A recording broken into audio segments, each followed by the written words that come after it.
ഹരേ രാമ രാമ രാമ ഹരേ ഹരേ, ഹരേ കൃഷ്ണ കൃഷ്ണ കൃഷ്ണ ഹരേ ഹരേ. ജാനകീകാന്തസ്മരണം ജയ ജയ രാമ രാമ. ഹര ഹര നമ പാർവതീപതയേ, ഹര ഹര മഹാദേവ. ഗോപികാ ജീവനസ്മരണം ഗോവിന്ദ ഗോവിന്ദ. അധ്യാത്മരാമായണത്തില് നമ്മള് കഴിഞ്ഞ ദിവസം പറഞ്ഞു നിർത്തിയത് മഹാദേവനോട് പാർവതീദേവി ചോദിക്കുകയാണ്, ഭഗവാനെ, ഈ ശ്രീരാമതത്വമൊക്കെ കേട്ടിട്ട് സന്തോഷമായി, എന്നാലും ഈ കഥ രാമന്റെ കഥ ഒന്ന് വിസ്തരിച്ച് കേട്ടാൽ കൊള്ളാമെന്നുണ്ട്, അതൊന്ന് പറഞ്ഞു തരുമോ എന്ന് ചോദിച്ചതിന് മറുപടിയായിട്ട് മഹാദേവൻ രാമായണം കഥ പറഞ്ഞു തുടങ്ങുകയാണ് ഇവിടെ ചെയ്യണത്. മഹാദേവൻ പറയണ, ഈ ഭൂമിയില് രാവണാദികളായിട്ടുള്ള രാക്ഷസന്മാരുടെ ഭാരം സഹിക്കാൻ പറ്റാണ്ടായി ഭൂമിദേവിക്ക്. ഭൂമിദേവി ഒരു പശുവിന്റെ രൂപം ധരിച്ചിട്ട് ദേവന്മാരെയും മഹർഷിമാരെയും ഒക്കെ കൂട്ടി സത്യലോകത്ത് ചെന്ന് ബ്രഹ്മാവിനോട് ദുഃഖമെല്ലാം പറഞ്ഞു. അപ്പോ അത് കേട്ടപ്പോ ബ്രഹ്മാവ് പറഞ്ഞു, എന്താണ് ഇനി ചെയ്യേണ്ടത് എന്ന് ആലോചിക്കണല്ലോ, നമ്മൾ ആരെയാണ് കാണേണ്ടത്. ആ ഒരു ചിന്ത ബ്രഹ്മാവിന്റെ ഉള്ളിൽ വന്നപ്പോ നമുക്ക് നേരെ പാലാഴിയിൽ പോയിട്ട് മഹാവിഷ്ണുവിനോട് ഇക്കാര്യം ഉണർത്തിക്കാം എന്ന് പറഞ്ഞുകൊണ്ട് ബ്രഹ്മാവും മഹാദേവനും മറ്റ് ദേവന്മാരും മഹർഷിമാരും ഭൂമിദേവിയും എല്ലാവരും കൂടി പാലാഴി തീരത്തേക്ക് പോയി. അവിടെ ചെന്നിട്ട് പുരുഷ സൂക്തം കൊണ്ടാണ് ബ്രഹ്മാവ് ഭഗവാനെ സ്തുതിച്ചത്. അത് കേട്ട മാത്രയില് ഭഗവാനെ എങ്ങനെയാണ് സ്തുതിച്ചത് എന്ന് ചോദിച്ചാൽ, ഈ പുരുഷ സൂക്തം കൊണ്ട് സ്തുതിക്കുമ്പോ അതാണത്രേ ഭഗവാൻ ഏറ്റവും പ്രിയപ്പെട്ടത്. ആ സമയത്ത് ഒരു എത്രയാണെന്ന് പറയാൻ കഴിയില്ല, അനേകം സൂര്യന്മാര് ഒന്നിച്ച് ഉദിച്ചു വരണ പോലെയുള്ള ആ ഒരു തേജസ്സാണ് ബ്രഹ്മാവിന് കാണാൻ സാധിച്ചത്. അവിടെ ആ ഭഗവാന്റെ സുന്ദരായിട്ടുള്ള രൂപം ബ്രഹ്മാവിന്റെ മുമ്പില് ദർശിക്കപ്പെട്ടു.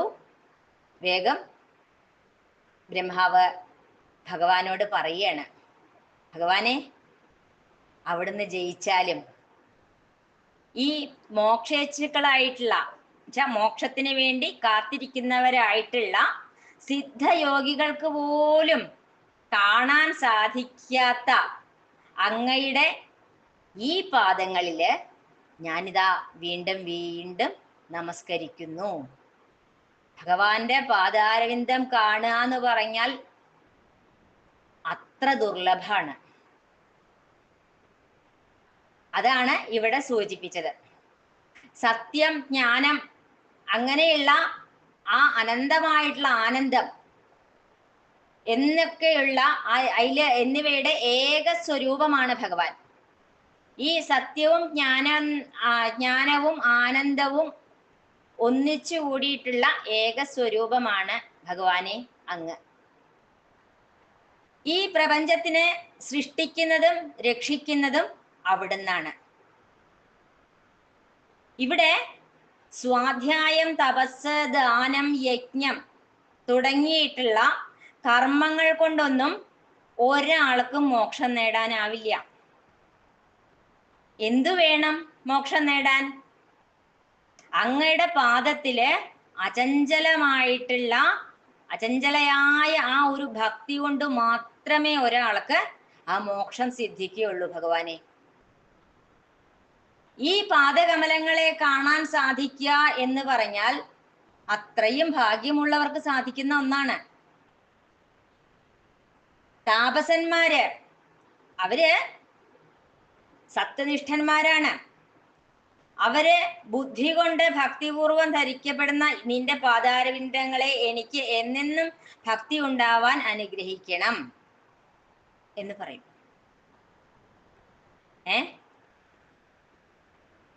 മാത്രല്ല ഈ സംസാര ദുഃഖത്തില് കിടന്ന് ഉഴലുന്നതായിട്ടുള്ള മനുഷ്യർക്ക് അങ്ങയുടെ പാദഭക്തിയല്ലാതെ മറ്റൊരൗഷധം ഇല്ല. മരണചിന്ത ഉള്ളിൽ വന്നു കഴിഞ്ഞാൽ അങ്ങയുടെ ആ പാദാരവിന്ദങ്ങളെ കാണാൻ സാധിക്കുക, അതിനുള്ള വരം അത് മാത്രം അവിടുന്ന് തന്നാ മതി ഭഗവാനെ. ഇതും പറഞ്ഞ് ബ്രഹ്മാവ് മഹാവിഷ്ണുവിനെ നമസ്കരിക്കുന്നു. ഒരു ഭക്തൻ എങ്ങനെ വേണം ഭഗവാനോട് പ്രാർത്ഥിക്കാൻ എന്ന് ഇവിടെ കാണിച്ചു തരുന്നു. മറ്റൊന്നും വേണ്ട, ഭഗവാന്റെ ആ പാദങ്ങളെ എപ്പോഴും കണ്ടുകൊണ്ടിരിക്കാനുള്ള ഒരു വരം മാത്രം തന്നാ മതി ഭഗവാനെ. ഇത് മാത്രമേ പ്രാർത്ഥിക്കണ്ടൂ. ഈ ഒരു വരം മാത്രമേ ഭഗവാൻ നമുക്ക് തരേണ്ടതുള്ളൂ. അങ്ങനെ ഭഗവാൻ അത് തന്നു കഴിഞ്ഞാൽ ആ ഒരാൾക്ക് പിന്നെ തിരിച്ച് ചിന്തിക്കേണ്ടതായിട്ട് വരില്ല. ബ്രഹ്മദേവൻ സ്തുതിക്കണതൊക്കെ കേട്ടിട്ട് ഭഗവാന് വളരെ സന്തോഷായി. ചിരിച്ചുകൊണ്ട് ഭഗവാൻ പറഞ്ഞു, ബ്രഹ്മാവേ, ഈ പ്രപഞ്ചത്തില് അങ്ങക്ക് അറിയാത്തതായിട്ട് ഒന്നുമില്ല, അതെനിക്കറിയാം. എന്നാലും ചോദിച്ച സ്ഥിതിക്ക് ഞാൻ പറയാം. ഈ 3 ലോകത്തിലും ഇപ്പോ ദുഃഖം വന്നുപെട്ടിട്ടുണ്ട്, അതറിയാം. ഈ പൗലസ്ത്യപുത്രനായിട്ടുള്ള രാവണൻ നിമിത്തം 3 ലോകങ്ങളും ഏതാണ്ട് നശിച്ച പോലെ ആയിട്ടുണ്ട്. ഞാൻ നൽകിയിട്ടുള്ള വരത്തിന്റെ ശക്തി കൊണ്ട് അഹങ്കരിച്ച് രാവണൻ പ്രപഞ്ചത്തെ ആകെ മുടിക്കുകയാണ് ചെയ്യണത്. ബ്രഹ്മാവ് പറയാണ്, പിന്നെയും പറയാണ്, അവിടത്തേക്ക് അറിയാത്തതായിട്ട് ഒന്നുമില്ല, എന്നാലും വന്ന സ്ഥിതിക്ക് ഞാൻ പറയണല്ലോ, അതുകൊണ്ട് പറയാണ് എന്ന് പറഞ്ഞിട്ടാണ് പറയണത്. ഞാനാണ് രാവണന് വരം കൊടുത്തത്. പക്ഷേ ഈ ലോകത്തെ മുഴുവനും, ഈ ലോകത്തെയല്ല 3 ലോകങ്ങളെയും നശിപ്പിച്ചുകൊണ്ടിരിക്കുകയാണ്. ഇന്ദ്രനെ ബന്ധിച്ചിട്ട് സ്വർഗത്തിലും ആധിപത്യം സ്ഥാപിച്ചു. മാത്രല്ല യാഗാദി കർമ്മങ്ങളെല്ലാം മുടക്കിക്കൊണ്ടിരിക്കുകയാണ്. നല്ലൊരു കാര്യം ചെയ്യാൻ സാധിക്കില്ല. ഇങ്ങനെ ഈ മഹർഷിമാരെ യോഗനിദ്രയിലായിട്ടുള്ള യാഗാദി കർമ്മങ്ങളെയെല്ലാം വേണ്ടാന്ന് വെച്ചു. എന്നാ അത് ആയിക്കോട്ടെ, എന്നാ ഈ യോഗീന്ദ്രന്മാരായിട്ടുള്ള മഹർഷിമാരെയൊക്കെ ഭക്ഷിക്കണം. അവിടെ ലോകത്ത് ധർമ്മം, മര്യാദ എന്നതൊന്നും ഇപ്പോ കാണാനേ ഇല്ലാതായി. ഒരു മനുഷ്യനാൽ മാത്രമേ രാവണന് മരണം ഉണ്ടാവുകയുള്ളൂ എന്നാണ് ഞാൻ വരം കൊടുത്തിട്ടുള്ളത്. ഭഗവാനെ, അങ്ങ് ആ ഒരു മനുഷ്യനായിട്ട് ഭൂമിയില് അവതരിക്കണേ. ഇതാണ് പ്രാർത്ഥന ബ്രഹ്മാവിന്റെ ഈ പ്രാർത്ഥന കേട്ടു മഹാവിഷ്ണു പറഞ്ഞു, പണ്ട് കശ്യപ പ്രജാപതി പുത്രൻ ഉണ്ടാവാൻ വേണ്ടിയിട്ട് കുറേ കാലം എന്നെ തപസ് ചെയ്തിട്ടുണ്ട്. അന്ന് ഞാൻ കശ്യപിന് വരം നൽകിയിട്ടുണ്ട്. ആ വാക്ക് പാലിക്കാൻ ഇന്ന് സമയായി. ആ കശ്യപ പ്രജാപതിയാണ് ഇന്ന് അയോധ്യയില് ദശരഥനായിട്ട് വാഴുന്നത്. ദശരഥന്റെ പത്നിയായിട്ട് ആ കശ്യപന്റെ പത്നിയായ അതിഥി കൗസല്യയായിട്ടും അവിടെ ഉണ്ട്. ഞാൻ അവരുടെ മകനായിട്ട് പിറന്നോളാം. എനിക്ക് 3 സഹോദരന്മാരുണ്ടാവും. എൻ്റെ ശക്തിയായിട്ടുള്ള മായ മിഥിലയില് ജനകന്റെ ഗൃഹത്തില് അയോനിജയായിട്ട് പിറക്കും. രാവണന്റെ വംശം നശിപ്പിക്കാനായിട്ടാണ് സീതയുടെ പിറവി തന്നെ. ദേവന്മാരെല്ലാവരും വാനരന്മാരായിട്ട് ഭൂമിയിൽ ജനിക്കണം. ഭൂമിദേവിക്കുണ്ടായിട്ടുള്ള ആ എല്ലാ ബുദ്ധിമുട്ടുകളെയും ഞാൻ തീർത്തോളാം. ഇത് പറഞ്ഞിട്ട് ബ്രഹ്മാവിനോട് വിട പറഞ്ഞുകൊണ്ട് ഭഗവാൻ പോയി. ബ്രഹ്മാവ് മഹാവിഷ്ണുവിനെ നമസ്കരിച്ച് ദേവന്മാരോടും എല്ലാവരോടും ഉള്ളഴിഞ്ഞ് സന്തോഷിച്ചുകൊണ്ട് ഭൂമിദേവിയെ ആശ്വസിപ്പിച്ച് ബ്രഹ്മാവ് പോന്നു. ഭഗവാൻ പറഞ്ഞ കാര്യങ്ങളെല്ലാം ദേവന്മാരോടും എല്ലാവർക്കുമായിട്ട് പറഞ്ഞു കൊടുത്തു. നിങ്ങൾ വാനരന്മാരായിട്ട് ജനിക്കണം. അയോധ്യയില് ആണ് ഭഗവാൻ സൂര്യവംശജനായിട്ടുള്ള ഭഗവാന്റെ അവതാരം ഉണ്ടാവുക. ഇന്ദ്രാദികളായിട്ടുള്ള നിങ്ങൾക്കൊക്കെ വാനരന്മാരായി ജനിക്കാനുള്ള ഒരു അവസരമാണ് വരുന്നത്. ഭഗവാനെ സേവിക്കാനുള്ള അവസരമാണ് വരുന്നത്. അങ്ങനെ എല്ലാ കാര്യങ്ങളെയും പറഞ്ഞുവിട്ട് ബ്രഹ്മാവ് എല്ലാവരും പാലാഴി തീരത്തുനിന്ന് പോന്നു. ഭൂമിയിലെ ഭഗവാന്റെ അവതാരവും കാത്ത് ഇരിക്കുകയാണ്. അങ്ങനെ ഇനി ഭൂമിയിലേക്ക് വരാം.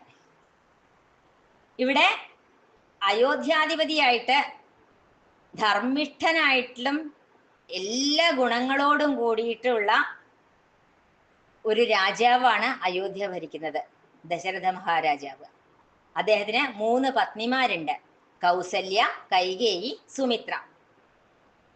അദ്ദേഹം മന്ത്രിമാരോടൊക്കെ കാര്യാലോചന നടത്തി രാജ്യം വളരെ നല്ല രീതിയിലാണ് പരിപാലിച്ചു പോന്നത്.